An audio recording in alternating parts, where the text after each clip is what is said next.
I'm the bad guy? This video may piss some people off. Let's talk about Iran, y'all. Now, surely Iran didn't just wake up one day and say, hey, death to America. Let's just start some shit with the United States for no reason whatsoever and call it a day. Maybe, now stay with me, maybe something happened and we've all been on a downward spiral ever since. This is the timeline of U.S. and Iran relations spanning all the way back to 1921. As you can see, this goes quite a long way down. I can't get any lower. We're going to go all the way down to 1951, okay? Nationalizing of Iran's oil industry, which at the time was, I believe, under the control of the UK. The UK and the US had oil interest in Iran. Wow, go figure. In 1951, a man named Mossadegh was nominated as prime minister. He nationalized the British-owned oil industry. In 1953, there was a coup d'etat by the UK and the US to overthrow him. The Shah returns to Iran when a general with backing from the United States CIA overthrows Mossadegh in August. Now we get to Black Friday. Now we like Black Friday here in the United States, don't we? Well, Iran has their own version. September 8, 1978, Black Friday in Iran, the Shah imposes martial law. And the very next day, September 8, 1978, protesters gathered against said martial law and were fired upon by security forces. That's great. January 16th, 1979, the Shah flees amid the unrest, winding up in the U.S. for cancer treatment. Convenient! If I could get a tinfoil hat, I would probably be wearing one. April 1st, 1979, Iran becomes a theocratic republic, that is, a government derived from religious doctrine. Does that sound familiar?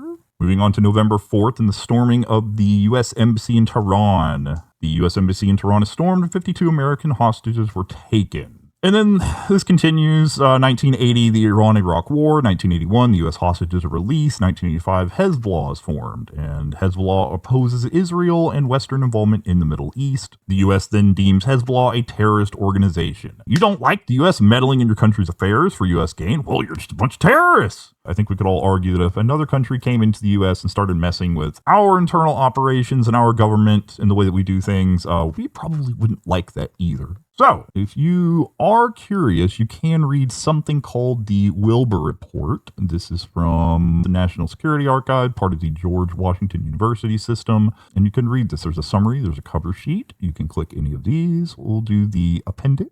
This is about Operation Ajax. Apparently, the presentation to the Shah was both governments consider oil questions secondary. That means that the UK and the US both said, no, oil isn't what we're really after here. The major issue is to maintain Iran's independence and keep the Soviets out. To do this, we have to get rid of Mossadegh. Can't be done any other way.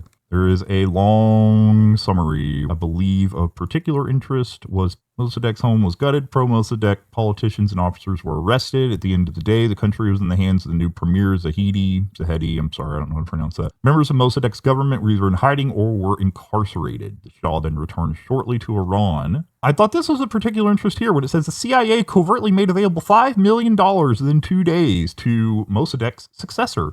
Very interesting. So that is a brief, very short overview of the last 47 years that people would like to keep bitching about on one side of the aisle without reading anything about said history. It's just a thought, y'all. None of us actually have grown up and lived in Iran, so we don't really know what happened over there now, do we? We haven't lived it for ourselves. So maybe instead of assuming we know what the fuck is going on in another country across an ocean, maybe we should, I don't know, read a fucking book every now and then. Hey, Donald Trump, meddling with Iran's internal affairs and indiscriminately bombing them and killing their children does not make Iran our friend, you bitch.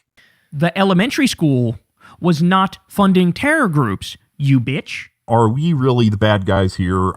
Things happened. Other things happened as a result. Again, we're well beyond pitchforks and torches, y'all. Have a great day.